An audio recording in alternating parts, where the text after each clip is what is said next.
ഒടുവിൽ Nilambur MLA PV Anwar കോൺഗ്രസിലേക്ക് ചേക്കേറാൻ ശ്രമിക്കുന്നു. കോൺഗ്രസിൽ ചേരാൻ നീക്കം നടത്തുന്നതായിട്ടുള്ള വാർത്തകളാണ് പുറത്തുവരുന്നത്. സംസ്ഥാനത്ത് നടക്കാൻ പോകുന്ന നിയമസഭാ തെരഞ്ഞെടുപ്പിന് മുൻപ് തന്റെ പഴയ തട്ടകത്തിലേക്ക് മടങ്ങിപ്പോകാൻ വേണ്ടി അൻവർ ശ്രമം നടത്തുന്നു എന്ന വാർത്തയാണ് ചില മാധ്യമങ്ങൾ ഇന്നലെ വൈകുന്നേരം മുതൽ പുറത്തുവിട്ടത്. ഇതിനുവേണ്ടി അൻവർ ഡൽഹിയിലെത്തി മുതിർന്ന നേതാക്കളുമായി ചർച്ച നടത്തി. കെ സുധാകരന്റെ പിന്തുണ അൻവറിനുണ്ടെന്നാണ് ലഭിക്കുന്ന വിവരം. കൂടാതെ KC വേണുഗോപാലുമായി അൻവർ കൂടിക്കാഴ്ച നടത്തിയെന്ന റിപ്പോർട്ടും പുറത്തുവരുന്നു. എന്നാൽ അൻവറിനെ കോൺഗ്രസിലേക്ക് സ്വീകരിക്കാൻ പ്രതിപക്ഷ നേതാവ് VD സതീശനും മറ്റു ചില മുതിർന്ന നേതാക്കൾക്ക് താല്പര്യമില്ലെന്നാണ് ലഭിക്കുന്ന വിവരം. അതുകൊണ്ട് തന്നെ ഇവരുടെ നിലപാട് നിർണായകമാകും. അൻവറിനെ കൊണ്ടുവരാൻ ലീഗ് നേതൃത്വത്തിനും അനുകൂല സമീപനമല്ല. എന്നാൽ കോൺഗ്രസ് നേതൃത്വം ഇടപെട്ടാൽ ലീഗ് മയപ്പെട്ടേക്കുമെന്നാണ് അൻവറിന്റെ വരവിനെ സ്വാഗതം ചെയ്യുന്ന നേതാക്കൾ പങ്കുവയ്ക്കുന്നത്.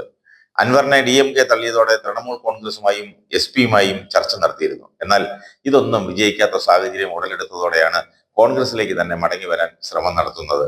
മുഖ്യമന്ത്രി പിണറായി വിജയനെതിരെയും ഇടത് സർക്കാരിനെതിരെയും അൻവർ വിമർശനം ഉയർത്തിയതോടെയാണ് LDFന്റെ ഭാഗമായിരുന്ന സ്വതന്ത്ര MLA കൂടിയായ അൻവർ ഇടതുമുന്നണിയിൽ നിന്നും പ്രത്യേകിച്ച് CPM-ൽ നിന്നും പുറത്തായത്.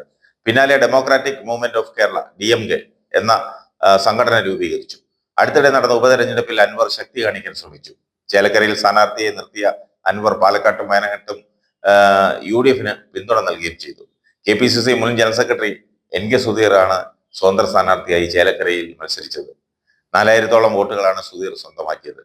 അൻവർ കോൺഗ്രസിൽ പോയാൽ കൂടെ സുധീറിന് പോകാൻ പറ്റുമോ? KPCC സെക്രട്ടറി ആയിരുന്ന സുധീർ അൻവറിനെ വിശ്വസിച്ചാണ് കോൺഗ്രസിൽ നിന്നും രാജിവെച്ച് അൻവറിനൊപ്പം കൂടിയത്. ഇനിയും അങ്ങോട്ടേക്ക് കയറി ചെല്ലാൻ പറ്റില്ലെന്ന നിലപാടാണ് സുധീറിൻ്റെത്. ഏതായാലും നമുക്ക് കാത്തിരിക്കാം. ഉടൻ തന്നെ ഇതിന്റെ കല്ലും നെല്ലും തിരിഞ്ഞ് ഇതിന്റെ ഒരു തീരുമാനം നമുക്കറിയാൻ സാധിക്കും.